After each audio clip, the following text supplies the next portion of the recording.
कल्प में दशावतार नहीं है। पूरे कल्प में नारायण ने दशावतार नहीं। हाँ जी, अभी तो बताया, कच्छ अवतार, मत्स्य अवतार, सुअर अवतार, घोड़ा अवतार, ये कोई जानवरों में थोड़ा ही आता है। इस तरह के जानवर बुद्धि मनुष्य होते हैं जो भगवान के ज्ञान को तोड़ मड़ोड़ के अपने तरीके से उठाते हैं।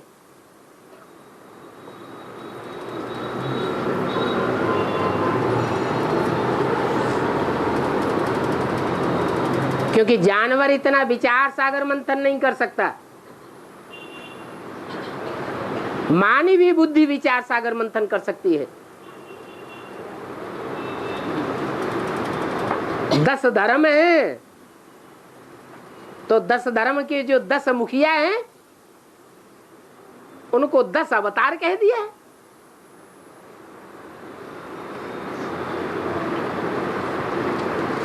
उनमें भी राम कृष्ण को मानवीय अवतार बताते हैं।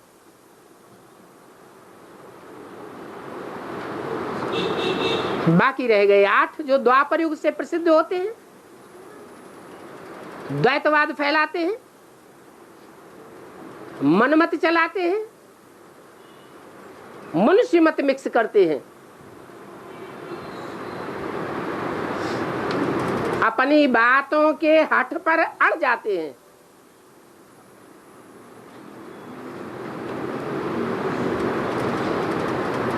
जानवर समझदारी का काम करता है या अड़ जाता है?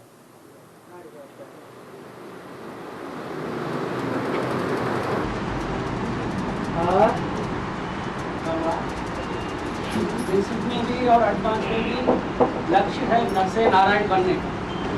और बेसिक वाले जो एडवांस ज्ञान लेने वाले को बारे में उतना दुष्प्रचार क्यों करते हैं? दुष्प्रचार क्यों करते हैं बेसिक तो ब्राह्मण लोग? एक होता है बेसिक नॉलेज। बेसिक नॉलेज जो है, बेसिक ज्ञान है, प्राइमरी ज्ञान है, वो बच्चों को पढ़ाया जाता है या जो बड़े हो जाते हैं पढ़ लिख करके उनको पढ़ाया जाता है।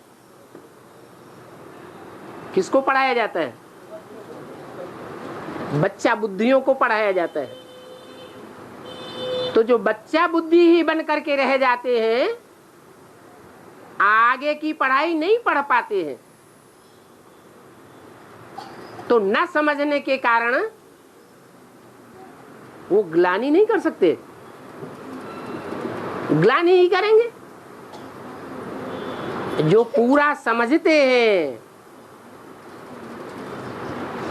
गहराई से ज्ञान उठाते हैं, ऊंची पढ़ाई पढ़ते हैं, वो दुनिया को और दुनिया की बातों को समझ जाते हैं। इसलिए जो ना समझे हैं, बच्चा बुद्धि है, उनके ऊपर बड़ों को रहम करना चाहिए या नहीं करना चाहिए? है? रहम करना चाहिए। जो बड़ा बच्चा होता है, बड़ा भाई होता है, वो बाप समान होता है। बाप की बच्चों के ऊपर उम्मीद रहती है, आज नहीं तो कल सुधर जाएंगे। तो हमारी भी शुभ भावना, शुभ कामना बनी रहे कि आज नहीं समझते हैं, कल समझ जाएंगे। और हमको तो वरदान मिला हुआ है। क्या वरदान मिला हुआ है? तुम्हारा पूरा का पूरा परिवार ज्ञान में चलेगा। तो वो वरदान की बात पहले लौकिक में लागू करनी है या अलौकिक में लागू करनी है? हैं? हाँ, अगर हम सिर्फ लौकिक में ही लागू करते हैं तो हम भी बच्चा बुद्धि है।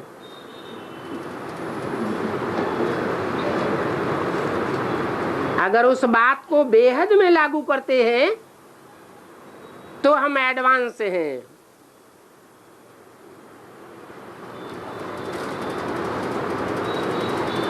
क्योंकि हम जानते हैं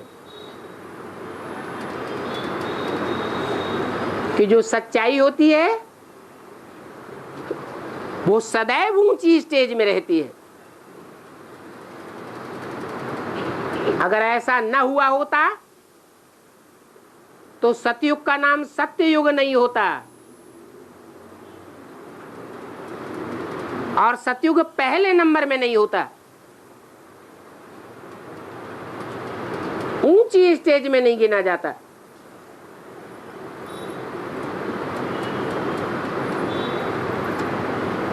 सच तो बिठो नच कहा जाता है। जो सच्चा होता है वो कृष्ण की तरह विकारी सर्पों के ऊपर डांस करता है। वैसे भी कहावत है, सच्चाई सर के ऊपर चढ़ करके बोलती है। प्रैक्टिकल में भी देखा जाता है। बाबा ने तो सिर्फ मुरली में इशारा दिया था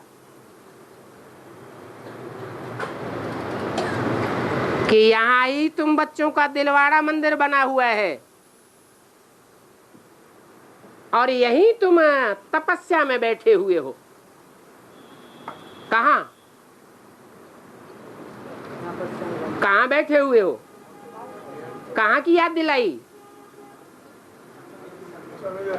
माउंट आबू में 20 क्षेत्र हैं, लेकिन बाबा ने कौन से क्षेत्र की याद दिलाई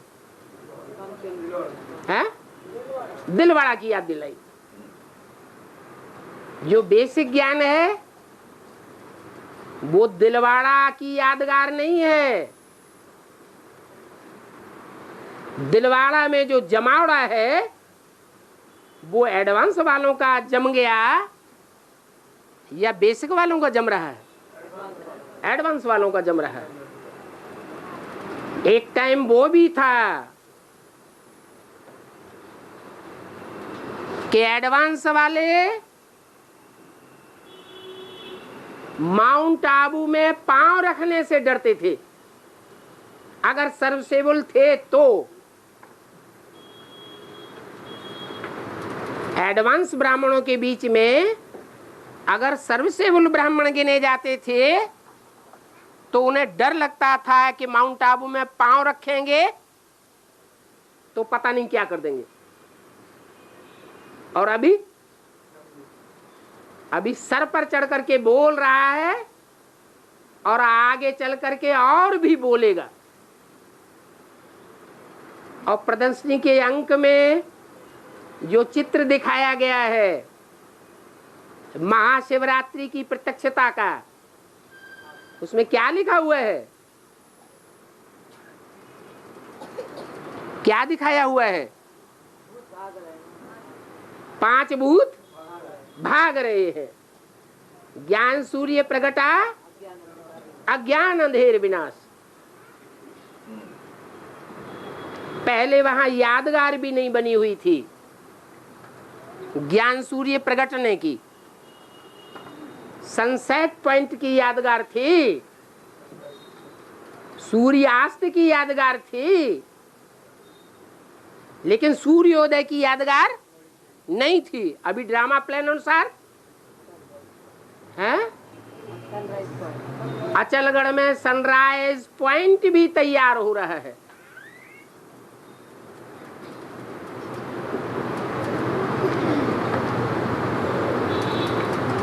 तो सूर्य दिन ब दिन तीखा होता जाएगा।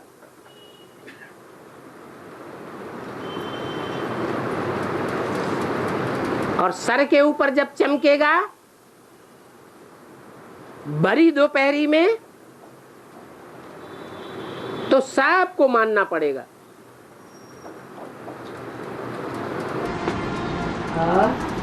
बाबा, ब्रह्मा के मुख से वेदवाणी निकला, वेद उसका ब्राह्मण बन गया उससे, और उसके बाद ब्राह्मण से अरण्य का आया बोला।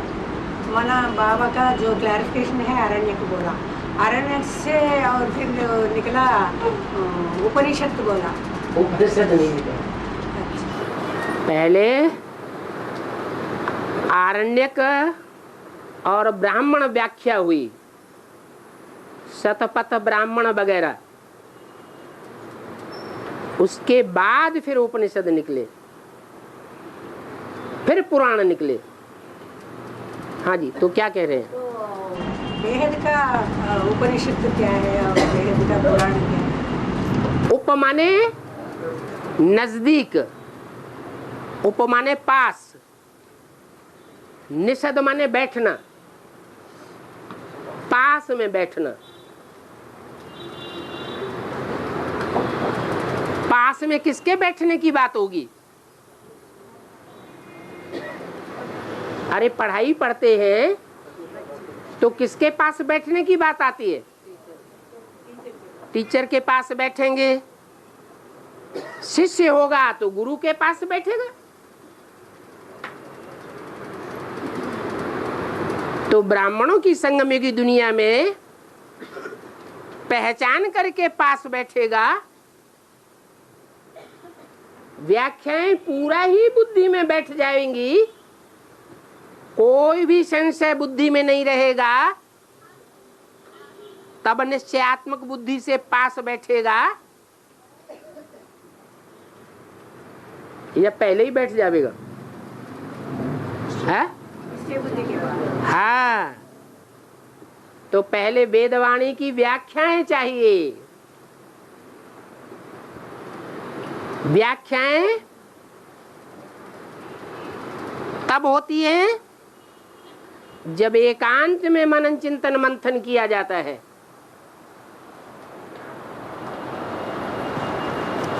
एकांत महानगरों में मिलेगा या जंगल में मिलेगा? इसलिए उसका नाम पड़ा आरण्यक। अरण्य माने जंगल। ये बेहद का अरण्य है, हद के अरण्य की बात नहीं है। रेलवे प्लेटफार्म पर रह करके भी अरण्य हो सकता है,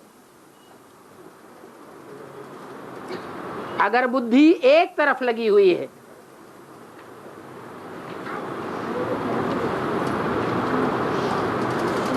तो पहली पहली व्याख्या निकलती है आरण्यक।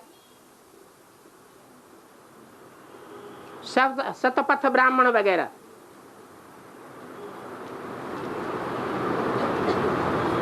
उसके बाद जब पूरी व्याख्या बुद्धि में बैठती है, क्योंकि ब्राह्मण उसको ही कहा जाता है जो पवित्र हो, कि सिर्फ मनन चिंतन करने वाले को ब्राह्मण कहा जाता है। सिर्फ मनन चिंतन मंथन करने से पक्का ब्राह्मण नहीं होता। कब होता है? जब पवित्र बने। तो विजयमाला भी ऐड होनी चाहिए। इसलिए बोला है विजयमाला का आवाहन करो। विजय पवित्रता से ही होगी। अपवित्रता से हुई है हार, और पवित्रता से होती है विजय। तो आरण्यक ही नहीं चाहिए, क्या चाहिए? ब्राह्मणों की व्याख्या भी चाहिए। पवित्र बुद्धि ब्राह्मणों की व्याख्या चाहिए। और जब वो व्याख्या बुद्धि में पूरी पूरी बैठ जाए, बाप की पहचान हो जाए,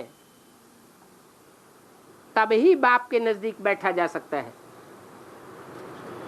नहीं तो बुद्धि उखड़ती रहेगी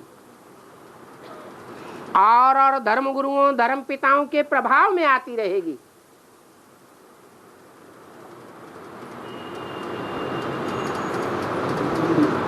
मुकर्रर रथ से दूर होते जाएंगे।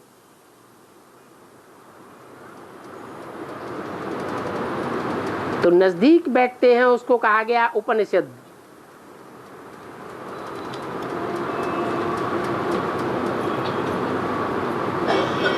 और बाद में लास्ट में निकले हैं पुराण, जब कलयुग शुरू हो गया।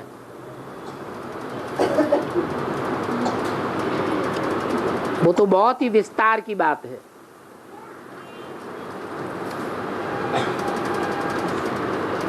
और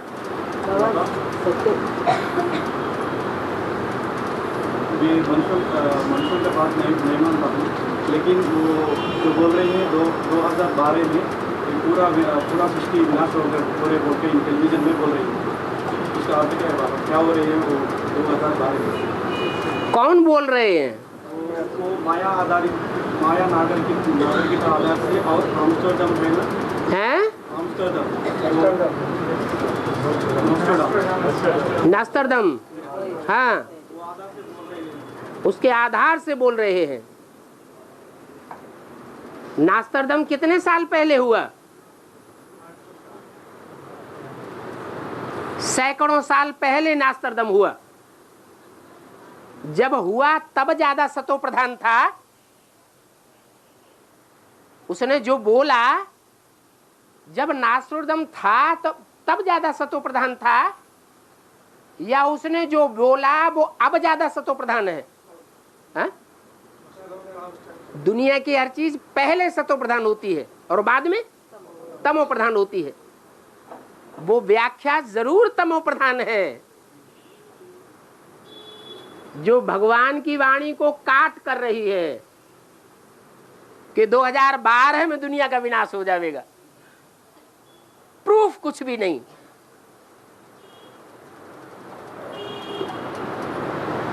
ईश्वरीय वाणी का तो प्रूफ और प्रमाण भी है। सिर्फ कह देने मात्र से बुद्धिमान बाप के बुद्धिमान बच्चे किसी की बात को नहीं मान लेते। आज दुनिया भी बुद्धिमानों की है, बुद्धियों की नहीं है।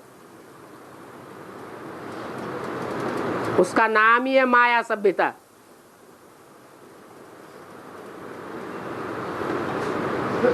माया अच्छी चीज है या खराब चीज है?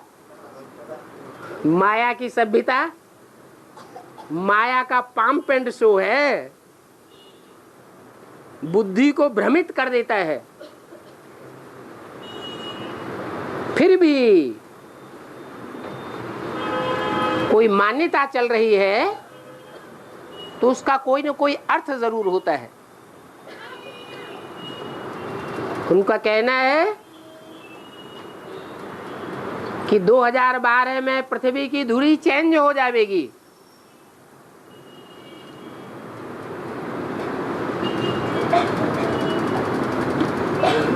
तो पृथ्वी 5 तत्वों का पुंज है, जड़त्वमयी है या चैतन्य भी है? तो चैतन्य पहले चेंज होगी या जड़ पहले चेंज होगी? ज्ञान चैतन्य सुनेगा या जड़ सुनेगा? चैतन्य ज्ञान सुन सकता है। पृथ्वी माता कहा जाता है। शास्त्रों में जो नाम पड़े हैं वो काम के आधार पर पड़े हैं। पृथिव्यातीति पृथ्वी, पृथुलातीति पृथ्वी, जो विस्तार को पाती है उसे पृथ्वी कहा जाता है। जब नई दुनिया सतयुग था तो छोटी सी कन्या थी, कन्या कुमारी थी। जब द्वैतवादी द्वापर युग शुरू हुआ और धर्म की ढेर आत्माएं परमधाम से नीचे उतरने लगी, दुनिया की जनसंख्या बढ़ने लगी, तो छोटी सी पृथ्वी से काम चलेगा या बड़ी पृथ्वी चाहिए? तो पृथ्वी का विस्तार द्वापर युग से होता गया। पहले इस्लाम धर्म खंड देखने में आए, अरब मिस्र वगैरह, फिर बौद्धी धर्म खंड देखने में आए, समुद्र से ऊपर आ गए, चीन जापान वगैरह। फिर यूरोपीय धर्मखंड, क्रिश्चियन धर्मखंड ऊपर आ गए।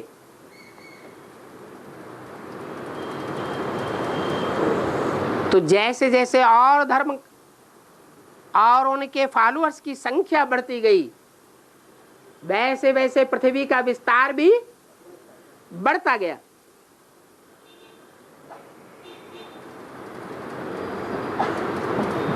अभी पृथ्वी पूरे विस्तार को पाई हुई है।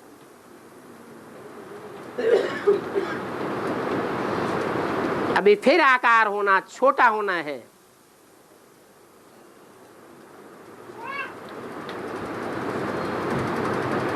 ये क्रम चलता रहता है। पहले कन्या होती है, फिर माता बनती है, फिर अगला जन्म होता है, फिर कन्या बनेगी।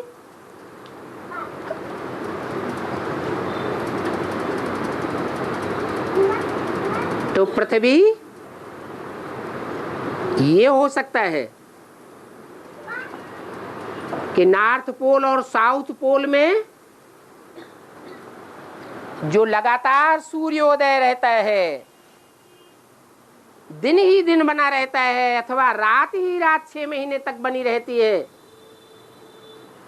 वो पृथ्वी की धुरी चेंज हो जाए।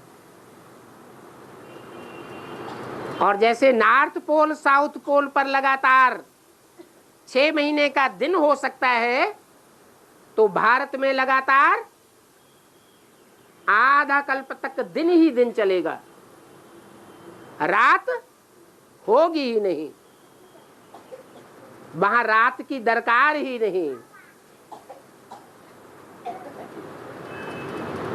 वहां थकान होगी ही नहीं। आत्मिक स्टेज ही बनी रहेगी। पृथ्वी का रूप ही छोटा हो जाएगा। जो गायन है कन्याकुमारी, भारत माता, 2 रूप हैं पृथ्वी के, एक भारत माता और एक जगत माता। जगत में सब धर्म समाये हुए हैं।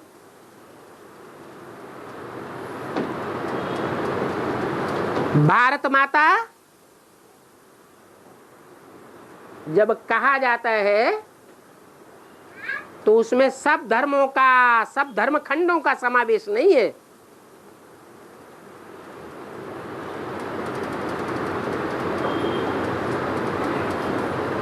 उस समय सिर्फ भारत खंड ही था।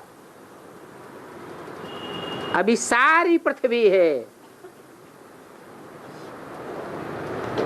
तो पृथ्वी की धुरी चेंज होना माना बुद्धि चेंज हो जाएगी।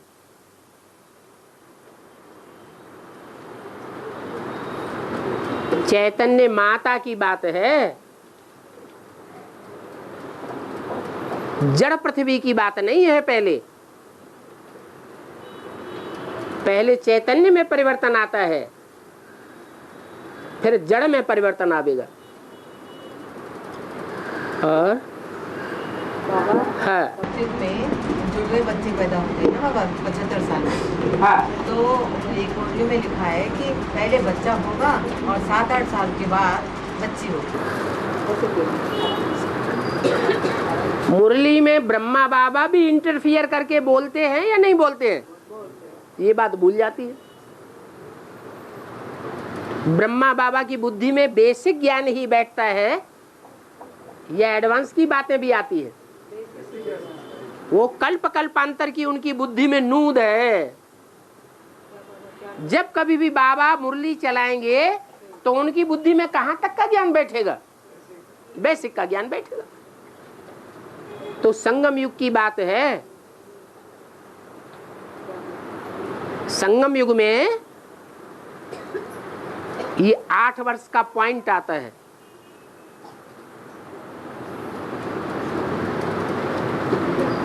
बेसिक में भी हुआ था।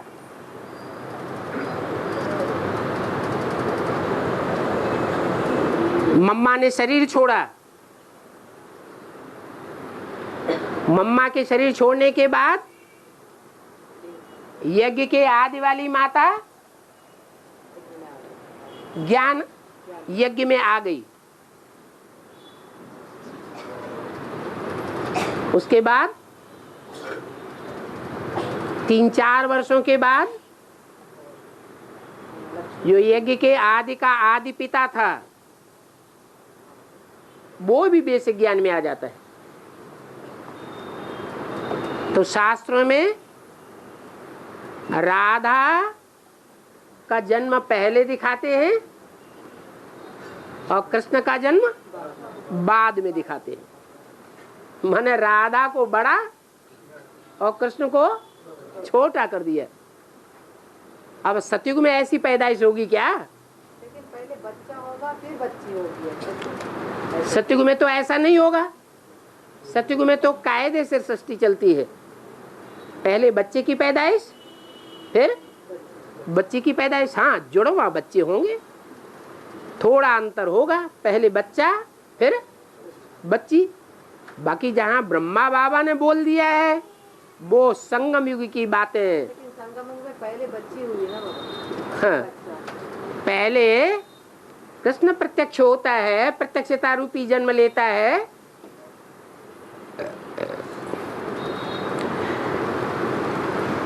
या राधा पहले प्रत्यक्ष होती है? कृष्ण पहले तो है? पहले कृष्ण बोलते थे। पहला पत्ता कौन है? तो जो पहला पत्ता होगा वो पहले प्रत्यक्ष होना चाहिए। फिर 8 साल के बाद वो यहाँ की ही बातें हैं जो उल्टम पलटम करके बताई गई हैं शास्त्रों में। और फिर 8 साल के बाद राधा प्रत्यक्ष होगी क्या? 2018 में अरे संगम युग में कृष्ण वाली आत्मा एडवांस वालों को पहले पता चलती है या राधा वाली आत्मा पहले स्टेज पर आ जाती है? तो वो पहले है, राधा वाली आत्मा बाद में स्टेज में आती है।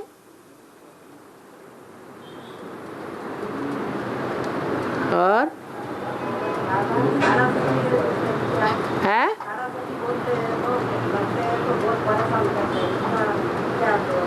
क्या बोलते? 7.5 ही लगता है ना उसका क्या? शनि देव के 2 शिष्य बताए जाते हैं, एक 7.5 और एक ढैया। बड़े खतरनाक शिष्य हैं। जैसे 9 ग्रहों की दशा बैठती है तो जीवन में परिवर्तन हो जाता है, ऐसे मान्यता है। अच्छा परिवर्तन हो या बुरा परिवर्तन हो, ऐसे ही शनि की जो है वो दशा मानी जाती है। उसमें भी जो छोटा शिष्य है 2.5 फुट का, ढैया कहा जाता है, और 7.5 और लंबा दिखाया जाता है, उनका भी असर पड़ता है। बहुत खतरनाक है। कोई पसंद नहीं करता कि हमारे जीवन में 7.5 लग जाए या ढैया लग जाए। ये सब ज्योतिषियों की बनाई हुई बातें हैं। बाकी ब्राह्मणों की दुनिया में समझने की बातें हैं। दशा बैठना अर्थात हमारी आत्मा कोई के प्रभाव में आ गई। 9 ग्रह हैं, कोई 9 चैतन्य आत्माएं हैं जो 9 धर्मों के मुखिया हैं। उनके प्रभाव में जब हमारी आत्मा आ जाती है तो उन्होंने ग्रहों का हमारे ऊपर प्रभाव पड़ जाता है और हमारी बुद्धि को कन्वर्ट कर देते हैं। बुद्धि कन्वर्ट होती है तो नीचे गिरेंगे या ऊपर उठेंगे। बृहस्पति की दशा अच्छी मानी जाती है, वो है पतियों का पति, तो उसके प्रभाव में आना तो अच्छी बात है ना। बाकी और जितने भी ग्रह हैं वो सब नीचे ले जाने वाले हैं, अच्छी दशा नहीं है। अभी ब्राह्मणों के जीवन में औरों के प्रभाव में नहीं आना चाहिए। एक बार बाप को अच्छी तरह पहचान लिया, मान लिया, जान लिया, तो मुरलियों के आधार पर, अव्यक्त वाणियों के आधार पर, प्रैक्टिकल जीवन के आधार पर जो श्रेष्ठ में श्रेष्ठ चलने वाली ज्ञानी तू आत्माएं हैं, जिन्होंने बाप को पहचाना है और पहचान करके बाप की सेवा में लगी हुई है और सेवा का अच्छा रिजल्ट भी निकाल रही है,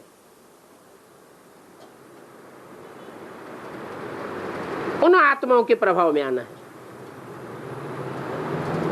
बाकी औरों के प्रभाव में नहीं आना चाहिए। और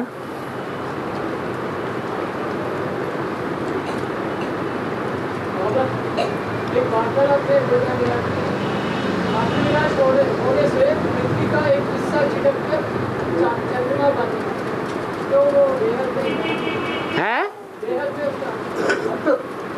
में बेहद में अभी ज्ञान चंद्रमा ब्रह्मा कौन है? कौन है? हैं?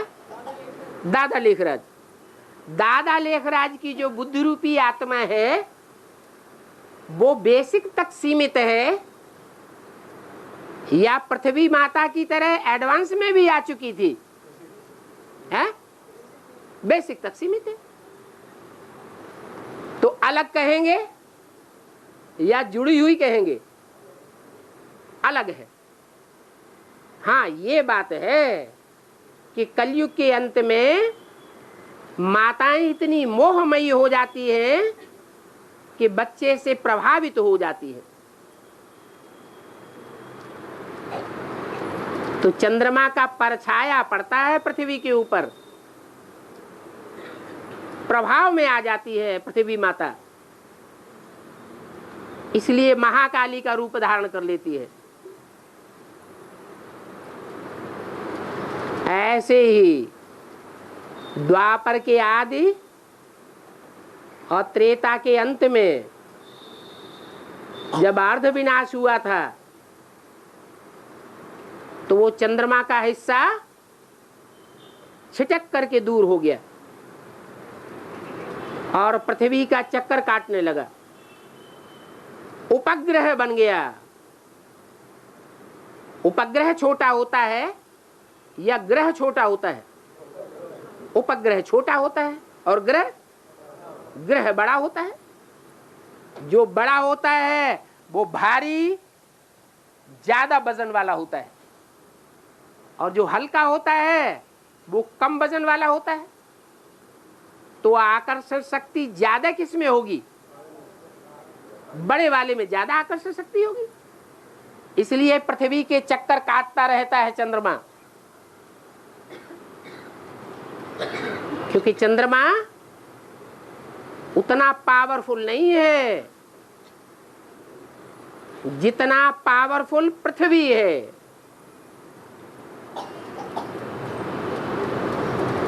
अभी दोनों ही मिलकर के एक हो जाएंगे।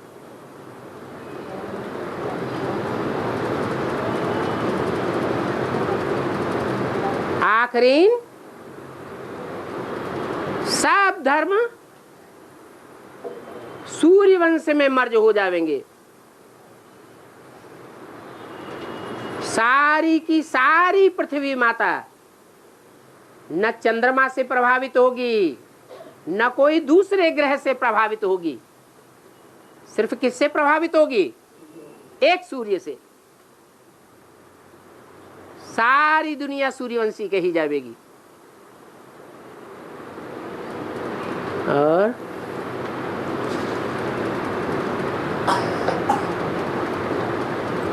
तो फिर से पृथ्वी का जो टेढ़ा हो गया था वो फिर से सीधा हो गया।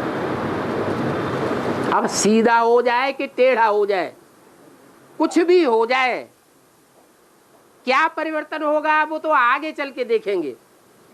लेकिन इतना निश्चित है कि जो चैतन्य पृथ्वी माता है, जैसे एडवांस के आदि में परिवर्तित हो जाती है, यज्ञ के आदि में परिवर्तित हुई थी, प्रजापिता की सहयोगी बनी थी, वैसे ही अंत में भी क्या होगा? सहयोगी बन जाएगी, एक बाप से प्रभावित हो जाएगी। क्योंकि मुरली में बोला है एक ही हट्टी है, दूसरी कोई हट्टी नहीं है। कोई आत्माएं कहां भी चक्कर काटने के लिए चली जावे, कोई भी धर्म में कन्वर्ट हो जावे, कोई के भी प्रभाव में आ जावे, लेकिन संगम युग में एक ऐसा टाइम आने वाला है कि हर आत्मा को उस एक ही दुकान पर आना पड़ेगा।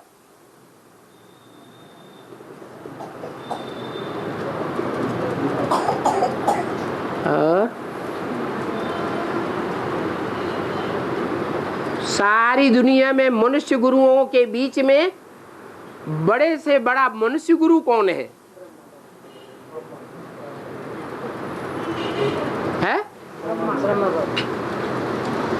जो बड़े से बड़ा मनुष्य गुरु साबित होता है, वो भी अंत में जब साक्षात्कार होता है अंतिम जन्म में,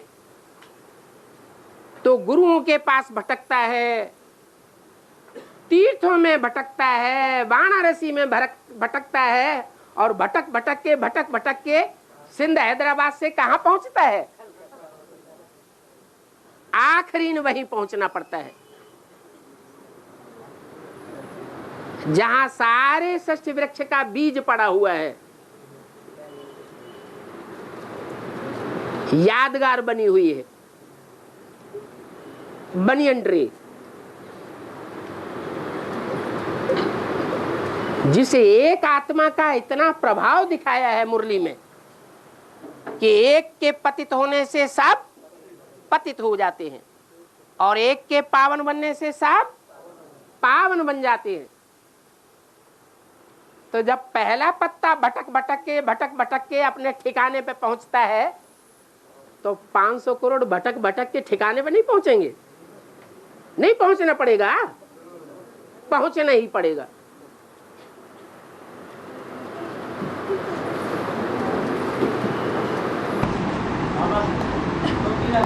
हैदराबाद से लेकर कलकत्ता को पहुंचा है, सबसे बड़ा गुरु कौन होगा? जिनके पास पहुंचा वो सबसे बड़ा गुरु था। किसके पास पहुंचा? कौन पहुंचा? ब्रह्मा वाली आत्मा क्या हुआ? हाँ, तो बड़ा गुरु कौन हुआ? मनुष्य गुरु। बोलो बोलो बोलो बोलो बोलो। तो बड़े से बड़ा गुरु कौन हुआ? मनुष्य गुरु। अरे मुख से बोल दो, वीडियो में आने दो। हाँ, प्रजापिता वाली आत्मा शिव बाबा नहीं है तुम्हारी बुद्धि में। बुद्धि में शिव बाबा नहीं बैठा है, ये भूत प्रेत की बुद्धि है, ये मानवीय बुद्धि है। मुरली ने ये कहा है साकार के बगैर निराकार कुछ नहीं करेगा। ये नहीं है। हमारी आत्मा देखती किसको है? हमारी आत्मा समझाने वाला कौन है उसको देखती है, या समझाने वाला जिसमें प्रवेश है उसको देखने की आदि है? किसको देखने की आदि है? हमारा गुरु कौन है? समझाने वाला कौन है? शिव बाबा। मनुष्य गुरु है कि आत्माओं का बाप है? हैं? आत्माओं का बाप इसलिए साबित होता है कि भले मनुष्य तन में आता है, लेकिन वो मनुष्य तनधारी अपने मुख से, अपनी लेखनी से, अपने वीडियो से, अपने टैप रिकॉर्डर से कहीं भी नहीं कहता, भूल से भी, सपने में भी, कि मैं कौन हूं? शिव बाबा हूं, मैं ब्रह्मा हूं, मैं शंकर हूं। कहता है? नहीं कहता है। यही पहचान है सदगुरु की। और जो मनुष्य गुरु होते हैं वो क्या कहते हैं? शिवो अहम ब्रह्मा अस्मि, मैं ही गीता का भगवान हूं। ये पहचान है मनुष्य गुरुओं की और सदगुरु की।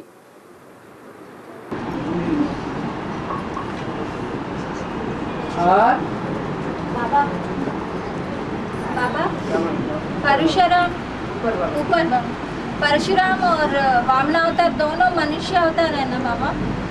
फिर वो चार कला वाला मनुष्य है जिसे परशुराम अवतार कहते हैं। क्या उनका नाम ही क्या है? फरसा, परस, परशु। वो दंड देने से ही परिवर्तन करता है। भगवान तो प्यार का सागर है। भगवान प्यार से परिवर्तन करता है या दंड देकर के परिवर्तन करता है? प्यार से परिवर्तन करता है। दुनिया में जितने भी विश्व के ऊपर विजय प्राप्त करने की आकांक्षा वाले हुए हैं वो सब हिंसक हुए हैं।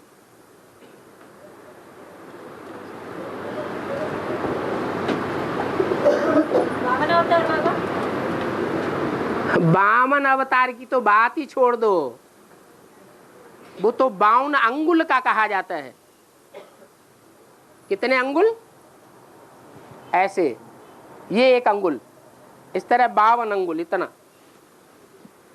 ऐसे मनुष्य अफ्रीका में पैदा होते हैं या भारत में होते हैं? अफ्रीकन है। दुनिया की सबसे जास्ती असभ्य सभ्यता।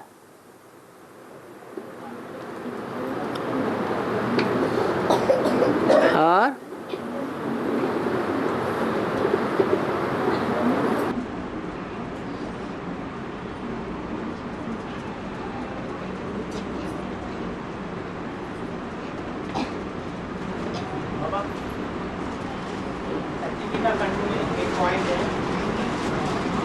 अपने को चेक करना है, हमको पहला अपने को चेक करना है। पूरा आदिकाली तरह है और जितने जन्म लिखे हैं, 1 घंटा यहाँ का वहाँ का 1 जन्म, यहाँ 1 घंटा कम है, वहाँ उनका जन्म कम है कहाँ। तो फिर 36 में तो 8 जन्म और 13 में 12 जन्म, तो फिर 1 घंटा का इसका किस हिसाब से लगाएगा? जो भी पुरुषार्थ है वो पुरुषार्थ अंतिम समय का ज्यादा काउंट होगा या मध्य का पुरुषार्थ काउंट होगा या आदि समय का ज्यादा काउंट होगा? है अंत का। अंत मते सोगते। अभी भी मुरली में क्या बताया कि वास्तव में बेहद का अमृत वेला कब होगा? है? हाँ 3-4 वो तो हद की बात। ब्राह्मणों की संगमी की दुनिया में बेहद का अमृत वेला कब होगा जो बाप ही आकर के बताते हैं, कोई मनुष्य गुरु नहीं बता सकता।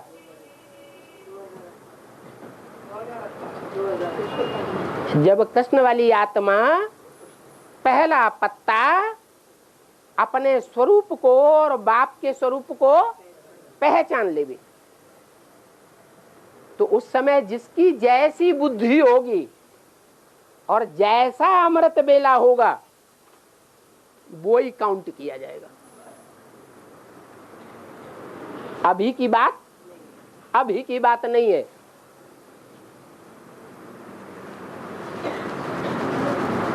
और ये भी बताया गया अभी अमृत का कितना सुधारा नहीं है। जब तक ये 550 करोड़ की मशीन दुनिया तब तक किसी का सुधारा नहीं है। 550 मनुष्य का तब तक 2036 हाँ तो तब तक किसी का अमृत नहीं सुधरेगा। किसी का नंबरवार अपना अपना अमृत बेला अलग अलग होगा टाइम, या सन 36 ही सबका एक टाइम होगा है सुधरने का? सबका अपना अपना अलग अलग होगा। अभी भी ब्राह्मणों की दुनिया में, एडवांस की दुनिया में जितने भी ब्राह्मणों के संगठन हैं, सब संगठन का पुरुषार्थ एक जैसा नहीं हो सकता। कोई संगठन ऐसा भी होगा बल अमृत बेले में कुछ न कुछ त्रुटि तो होगी, लेकिन और संगठनों के मुकाबले नियम और टाइम और पुरुषार्थ ज्यादा पक्का होगा। जैसे नदी की धारा बहती है तो नदी की धारा के साथ जो भी जीव जंतु हैं वो भी बहते जाते हैं। अगर धारा धीमी गति से बह रही है तो जीव जंतु भी धीमी गति से जाएंगे। ये संघ के रंग का प्रभाव पड़ता है। उसमें भी मुख्य है संगठन के हेड का प्रभाव। संगठन का मुखिया जैसा होगा, यथा राजा तथा प्रजा होगी। तो सब ब्राह्मणों के संगठन एक जैसे पुरुषार्थ वाले नहीं है। इस बात को तो वो जान सकता है जो सब जगह घूमा हुआ हो। और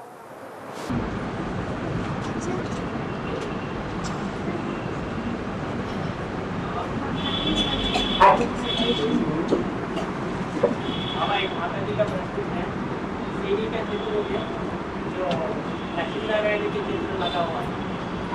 लक्ष्मी नारायण के मंदिर के सामने जो युगल जोड़ा ताजदारी दिखाया गया। वैसा ही कृष्ण के मूर्ति के सामने युगल ताजदारी एक बगल दिखाया गया। क्योंकि वो देवी की मार कहा तो जो लक्ष्मी नारायण के सामने बैठा होता है राम सीता को भी दिखाया गया। उसके नीचे राम सीता को भी दिखाया गया मंदिर में। राम सीता को दिखाया ना। और उसके सामने पुजारी को दिखाया गया। एक ही पुजारी को दिखाया गया। राम सीता के नीचे एक पुजारी दिखाया गया। तुम्हारे सर के ऊपर ही तो चित्र है, देख देख के बता दो, सबकी नजर पहुंच जाए जो घर में जाके देख ले। हाँ ऊपर देख के बता दो जाके। इसके सामने एक ही बगल दिखाया गया है, एक ही बगल को दिखाया गया। हाँ जी, राम सीता के नीचे जो राम सीता की भक्ति करने वाला है वो एक दिखाया गया है। वास्तव में राम सीता भी प्रवृत्ति मार्ग के है, लेकिन वो अधूरी कला के हैं या संपूर्ण कला के हैं? है प्रवृत्ति मार्ग पक्का है, पक्का माने 100%, या कच्चा है? कच्चा हो गया। भक्ति मार्ग में भी कहते हैं कि स्त्री पुरुष की गांठ बांध करके जो अनुष्ठान किया जाएगा वो सफलीभूत होगा। अगर कोई अनुष्ठान करते हैं और स्त्री पुरुष की गांठ नहीं बांधी गई तो वो अनुष्ठान सफल नहीं माना जाता। तो गांठ तो संस्कारों की तभी जुड़ेगी जब 16 कला संपूर्ण कहे जाए। अगर कलाओं में हीनता है तो कन्वर्ट होने वाले हैं या अपने धर्म के पक्के कहे जाएंगे? क्या कहा जाएगा? कन्वर्ट होने वाले हैं। और जितने भी कन्वर्ट होने वाले धर्म हैं वो निवृत्ति मार्ग वाले हैं या प्रवृत्ति मार्ग वाले हैं? सब निवृत्ति मार्ग वाले। और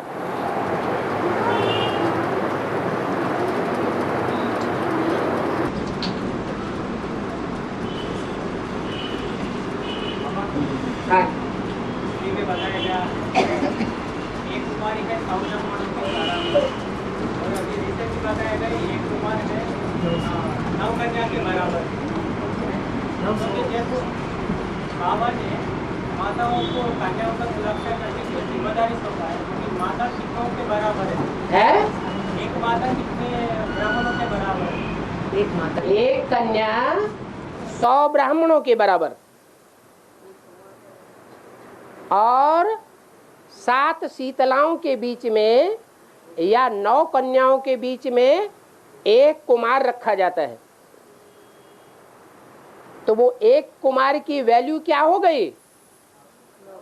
900 ब्राह्मणों के बराबर। हाँ, अब क्या पूछ रहे हो?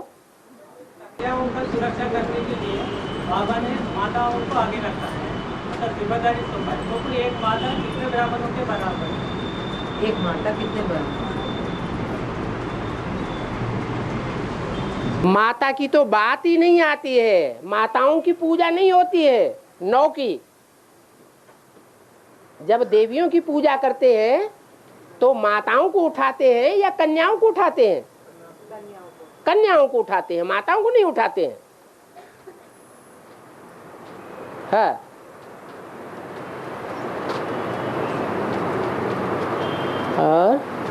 और अभी अभी बोला गया है अनुष्ठान करते वक्त जो दोनों का गांठ जोड़ते हैं, तो वो उसका करते समय करने का है?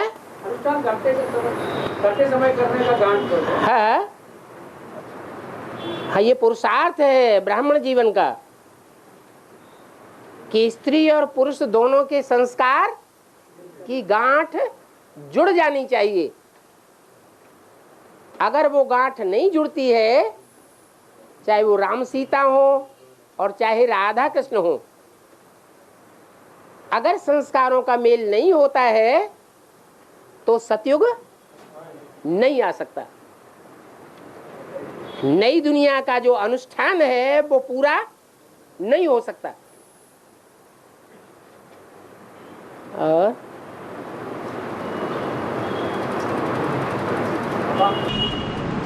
सीढ़ी में कहा है सतयुग में राम वाली आत्मा से 8 नारायण लोन लेते हैं। 8 नारायण सतयुग में, 36 में, सतयुग में। हाँ, राम वाली आत्मा से हाँ। 8 नारायण लोन लेते हैं कहा? सतयुग में 8 नारायण, ये नहीं कहा 8 नारायण लोन लेते हैं, 8वां नारायण लोन लेता है। हाँ जी। राजा ही तो है नहीं। अरे सतयुग त्रेता का गायन होता है भक्ति मार्ग में, यह संगम युग की बात है। भक्ति मार्ग में बातें कहाँ की हैं? तो संगम युग की बात है। संगम युग में ज्ञान धन जो असली कमाने की बात है, जो असली पुरुषार्थ है ब्राह्मणों का, ज्ञान लेना और ज्ञान देना, वो राम वाली आत्मा पुरुषार्थ करती है, साहूकार बनती है ज्ञान धन का। और जो 8वां नारायण है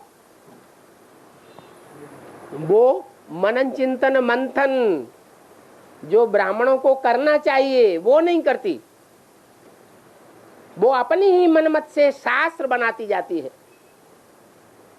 और दुनियावी मान मर्तबा भोगती जाती है, एरोप्लेन में घूमती रहती है। एम ऑब्जेक्ट कुछ भी नहीं।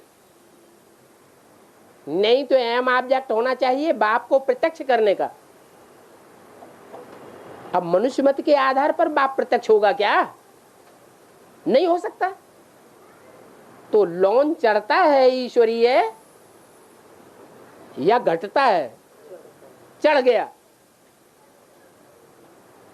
और राम वाली आत्मा ज्ञान रत्नों का साहूकार बन जाती है। इतना बड़ा साहूकार बन जाती है कि 8वें नारायण की सारी राजाई डूब जाती है उन ज्ञान रत्नों में। और राम वाली आत्मा को विश्व की बादशाही मिल जाती है। हाँ?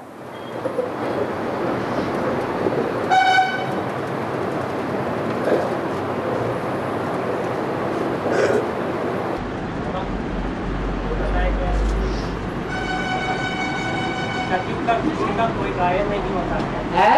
सतयुग का कृष्ण का सतयुग का कृष्ण का कोई गायन नहीं होता। हाँ जी। कृष्ण का और क्राइस्ट का राशि मिलाया जाता है। कृष्ण का और क्राइस्ट का राशि हाँ, मिलता है का? कृष्ण और क्राइस्ट की जो राशि मिलाई जाती है वो पाम्प एंड शो वाली बातें हैं। वो कहाँ की बातें हैं? सतयुग की, संगम युग में है।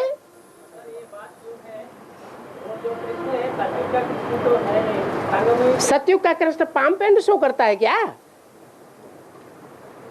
कौन सा कृष्ण है जो पाम्प एंड शो करता है?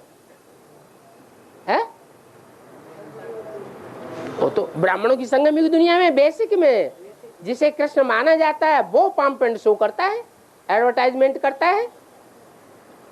जो सही सच्ची चीज है, किसी की दुकान में बढ़िया पेड़ा लड्डू बन रहा है सच्चे माल का, सच्चे घी का, उसको एडवर्टाइजमेंट करने की जरूरत है? जरूरत ही नहीं। क्रिश्चियंस का काम है एडवर्टाइजमेंट करना और अपने झूठे माल को ज्यादा दामों में बेचना। कलयुगी दुनिया में ऐसा कोई भी मनुष्य माई का लाल नहीं है जो सच्ची कमाई करके करोड़पति बन जाए। ब्रह्मा बाबा के जीवन में देखा जा सकता है, लेकिन उनके भागीदार के जीवन में ये बात नहीं देखी जा सकती, क्योंकि एक है सच्चा कमाई करने वाला और एक है झूठी कमाई करने वाला।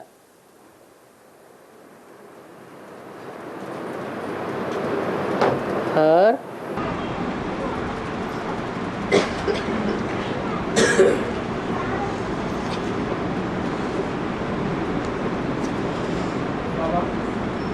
अच्छा कमाई करने वाले नंबर 1 कैसा हो सकता है? है? अच्छा कमाई कैसा हो सकता है? नंबर 1 कैसे हो सकता है? अच्छा कमाई करने वाला। हाँ, अरे लौकिक कमाई की बात है। आप लौकिक कमाई की बात कर रहे हैं या अलौकिक कमाई की बात कर रहे हैं? आप गड्डम मड्डम कर रहे हैं। बुद्धि को एकाग्र करो। कौन सी कमाई की बात कर रहे हैं? हैं? अरे बोलो भाई। हाँ, जो ज्ञान धन की बेहद की कमाई है वो सच्ची कमाई है, और वो सच्ची कमाई करने वाला ईश्वरीय रास्ते पर चलने वाला होगा तो पक्का साहूकार असली बनेगा या नकली बनेगा? असली ही बनेगा। हाँ, ये जरूर है। और ये लौकिक जीवन में कोई भी देख भी सकता है कि सारा लौकिक जीवन जिसने खूब रिश्वत ली होगी, खूब पाप की कमाई की होगी, वो ईश्वरीय ज्ञान में भले आ जाए तो भी सच्ची कमाई ईश्वरीय नहीं कर सकेगा। क्यों? क्योंकि उसके संस्कार झूठी कमाई के पड़े हुए हैं। ये नियम है। संस्कार काम करते हैं। जिसके 63 जन्म के सच्चाई के संस्कार होंगे, वो आखिरी जन्म में भी जो ईश्वरीय ज्ञान रतन है उनका व्यापार सच्चाई से ही करेगा। एक भी ज्ञान रतन में थोड़ी भी मिक्सचरिटी करके नहीं बेचेगा। अगर 63 जन्म के मिक्सचरिटी के संस्कार हैं तो आखिरी जन्म में भी क्या करेगा? मिक्सचरिटी जरूर करेगा। चोर चोरी से जाए लेकिन हेरा फेरी से न जाए, ये नियम है।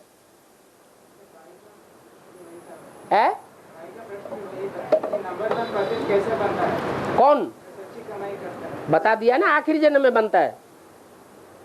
नंबर 1 पतित कैसे बनता है? आखिरी जन्म में, आखिरी जन्म में अगर पतित नहीं बनेगा तो पावन कैसे बनेगा? 63 जन्म नहीं बनता है। 63 जन्म उसके गिरने की गति धीमी रहती है। और जो इस्लाम धर्म में कन्वर्ट होने वाली बीज रूप आधार मूर्त आत्माएं हैं, वो द्वापर के आदि से ही धक से नीचे गिर जाती हैं और इस्लाम धर्म की आत्माएं उनमें प्रवेश करके उनको कंट्रोल कर लेती है। जो राम और राम के फॉलोअर्स पक्के सूर्यवंशी हैं, वो अपने देवी देवता सनातन धर्म के 63 जन्म में भी पक्के रहते हैं। शिवाजी बनकर, महाराणा प्रताप बनकर के विधर्मियों का मुकाबला करते रहते हैं। आखिरी जन्म में तो माया किसी को छोड़ने वाली नहीं है, नहीं तो माया सर्वशक्तिवान का टाइटल ही खत्म हो जाएगा।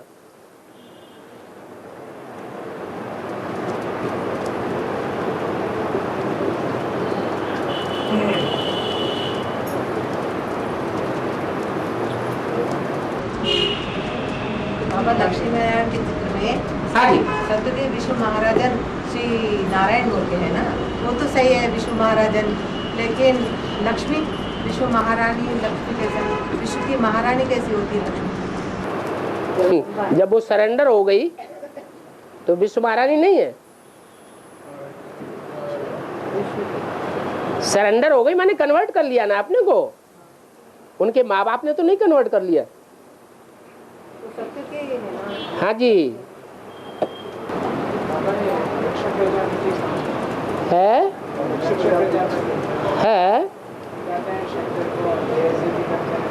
हाँ। किसको बेइज्जती करते हैं?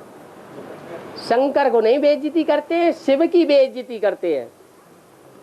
शंकर को लोगों ने भगवान समझ लिया है।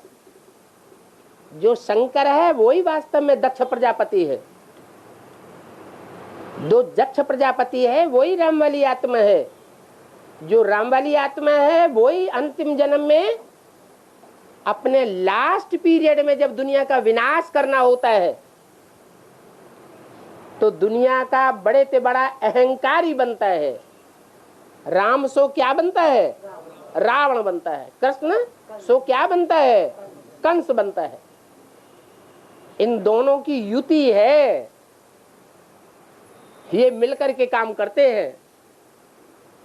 तमो प्रधान मिलकर के बनते हैं तो दुनिया का सत्यानाश, और सतो प्रधान मिलकर के बनते हैं तो दुनिया का कल्याण हो जाता है।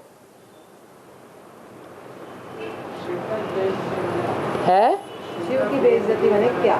शिव की बेइज्जती करे तो क्या? माना शिव को जो है वो कोई मान्यता न देना। जैसे बहुत से लोग कह देते हैं राम ही राम की आत्मा ही सब कुछ है, उसी को ज्ञान पैदा होता है तो वो भगवान बन जाती है। ये शिव की बेइज्जती नहीं है, है? बेइज्जती हो गई।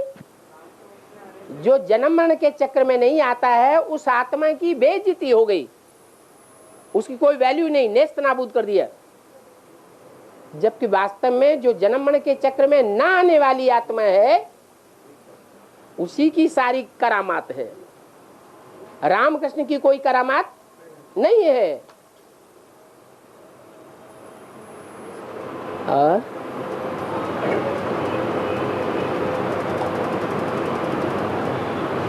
बाबा ये ज्ञान वर्ग में कैसे कौन है ज्ञान वर्ग में कैसे कौन किस बात का? वही अरे जब दुनिया का अंत होगा, सारी दुनिया काल के गाल में जाने वाली होगी, तो उसका निमित्त कौन बनेगा? प्योरिटी से होती है स्थापना और इम्प्योरिटी से होता है विनाश। पहले अपनी बुद्धि का विनाश होता है या दूसरों की बुद्धि का विनाश होता है? तो जो निमित्त है वो पहले खुद अहंकारी बनेगा या दूसरे अहंकारी बनेंगे? वो तो सबका बाप है। जो दुनिया के बड़े से बड़े विनाशकारी हैं उनका भी बाप है। निगेटिव हाँ शक्तियों को आगे बढ़ा दिया है, शक्तियों को आगे बढ़ा दिया हाँ ये शूटिंग पीरियड की बात है। चलो